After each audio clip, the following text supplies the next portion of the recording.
In the quiet town of Crestwood, nestled in the rolling hills of Kentucky, there was a stretch of Route 17 that locals avoided after dark. They called it the Whispering Road because of the strange stories that clung to it like morning fog.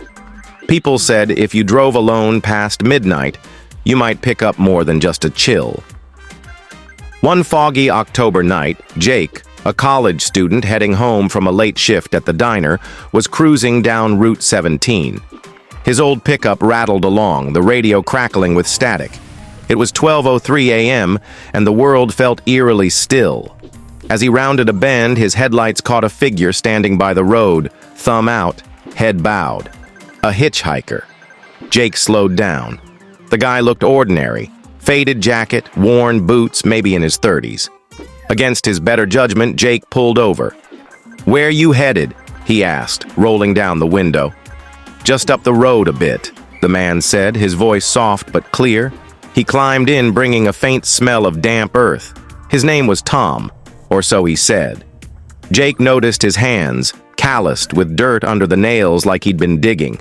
They drove in silence, the fog thickening. Jake tried to make small talk. "You from around here?"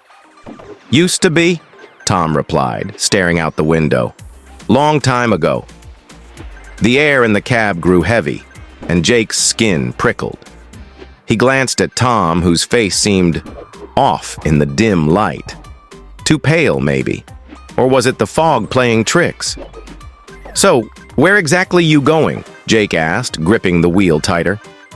"Just past the old oak at Miller's Crossing," Tom said. "You'll see it." Jake knew that spot. The oak was massive, its gnarled branches a local landmark, but as they approached, the fog seemed to part, revealing the tree, and something else. A faint glow pulsed at its base, like fireflies but wrong, too steady. Jake's stomach twisted. "You sure this is it?" Tom nodded. "Thanks for the ride." He opened the door and stepped out, but before he did, he turned to Jake. "Don't come back this way tonight." Jake laughed nervously.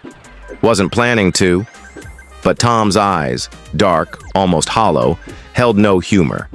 He shut the door and walked toward the tree, his figure dissolving into the fog. Shaken, Jake hit the gas. The glow in his rearview mirror faded, but the unease didn't. When he got home, he couldn't sleep. Curiosity gnawed at him. Who was Tom? Why that spot? Against his better sense, he Googled Miller's Crossing accident. The first result chilled him. 30 years ago, a man named Thomas Reed died in a crash at that exact spot. His truck had skidded off Route 17, slamming into the oak. The article included a grainy photo of a man in a faded jacket, with calloused hands and dirt under his nails. Jake never drove Route 17 at night again. But sometimes, when the fog rolls in, locals still whisper about a figure